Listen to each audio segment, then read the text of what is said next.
الحمدللہ الحمدللہ رب العالمین والصلاة والسلام علی سید الانبیاء والمرسلین اما بعد فاعوذ باللہ السمیع العلیم من الشیطان الرجیم بسم اللہ الرحمن الرحیم رب اشرح لی صدری ویسر لی امری واحلل عقدۃ من لسانی یفقہوا قولی صدق اللہ العظیم اللہم صلی علی سیدنا محمد وعلی آل سیدنا محمد وبارک وسلم۔ عزیز طلباء و طالبات، آج ہم اللہ کے فضل و کرم اور نبی کریم صلی اللہ علیہ وسلم کی نظر رحمت سے ہائر ویلیو ایجوکیشن سینٹر کی طرف سے ترجمہ قرآن کا آغاز کر رہے ہیں، اور اس توفیق ربانی پر ہم اللہ کی بارگاہ میں ہدیہ شکر پیش کرتے ہیں، اس کی حمد کرتے ہیں، اس کی ثنا کرتے ہیں کہ اس نے ہمیں یہ توفیق عطا فرمائی کہ ہم اس کے کلام مجید کو پڑھنے اور سمجھنے کی کوشش کریں گے۔ عزیز طلباء و طالبات، ہر کتاب اس کا مقصد ہوتا ہے۔ یہ قرآن کریم ایسی کتاب ہے جسے کتاب زندگی بھی کہا جا سکتا ہے، اور یہ کتاب ہدایت بھی ہے۔ یہ زندگی کے ہر گوشے، ہر پہلو کی طرف ہماری رہنمائی کرتی ہے۔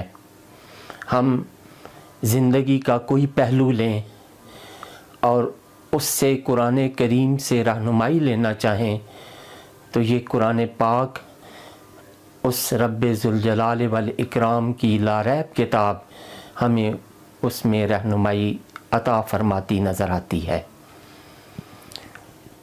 یہ کوئی عام کتاب نہیں ہے۔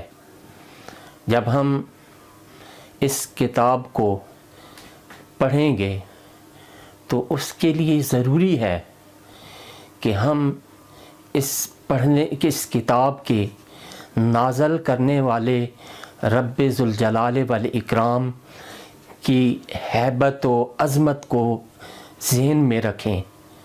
جب ہم اس کی عظمت، ہیبت، جلال اور اکرام کو ذہن میں رکھیں گے تو ہمارے دلوں میں خشیت الہی پیدا ہوگی، ہمارے دلوں میں اللہ کا خوف پیدا ہوگا، اور یہی مقصد حیات ہے کہ انسان کے دل میں اللہ کا خوف پیدا ہو، اللہ کی خشیت پیدا ہو۔ یہ کیونکہ کتاب عام کتابوں کی طرح نہیں ہے کہ جیسے چاہیں اس کو پڑھیں۔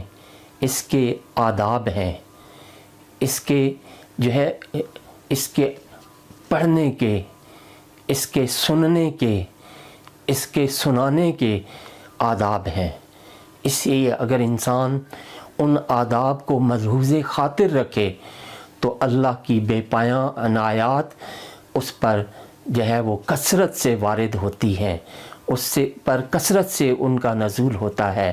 اس لیے میں سب سے پہلے اس قرآن پاک، اس کلام الہی ذوالجلال والاکرام کی وحی کو پڑھنے سے پہلے، اس کی ابتدا کرنے سے پہلے ہم اس کتاب کے آداب جو احادیث طیبہ میں، جو علماء کرام نے ہمیں سکھائے ہیں، جو مشائخ نے، صوفیاء نے ہمیں سکھائے ہیں، ان کو وہ سامنے رکھیں گے تاکہ ہم اس قرآن پاک کی، اس کتاب ہدایت کی برکتوں سے زیادہ مالا مال ہو سکیں۔ سب سے پہلے اس کے دو قسم کے آداب ہیں، ایک ظاہری آداب اور دوسرے باطنی آداب۔ ظاہری آداب میں یہ ہے کہ ہم باوضو ہو کر، قبلہ رو ہو کر، کھڑے ہو کر یا بیٹھ کر بڑے ادب اور سکون کے ساتھ اس کی تلاوت کریں۔ دوسرا ادب کہ اس کی مقدار کو متعین کریں، نبی کریم صلی اللہ علیہ وسلم کی احادیث طیبہ سے ہمیں یہ علم ہوتا ہے کہ قرآن پاک کو پڑھنا ہو تو کم سے کم 3 دن اور 1 ہفتہ کے دوران اس کو ختم کیا جائے. 1 دن یا 1 رات میں اس کا ختم کرنا یہ ہے وہ مطلوب نہیں ہے، بلکہ سرکار دو عالم صلی اللہ علیہ وسلم کی حدیث طیبہ ہے کہ آپ صلی اللہ علیہ وسلم نے ارشاد فرمایا کہ جس نے 3 دن سے کم میں اس کو پڑھا گویا اس نے اس کو سمجھا ہی نہیں. تو اصل اس کتاب کے پڑھنے کا مقصد اس کو سمجھنا ہے. ترتیل کے ساتھ پڑھے، بڑا ٹھہر ٹھہر کر سکون کے ساتھ اس کی تلاوت کرے. پھر نبی کریم صلی اللہ علیہ وسلم نے ارشاد فرمایا کہ جب تم قرآن پاک کی تلاوت کرو تو رو.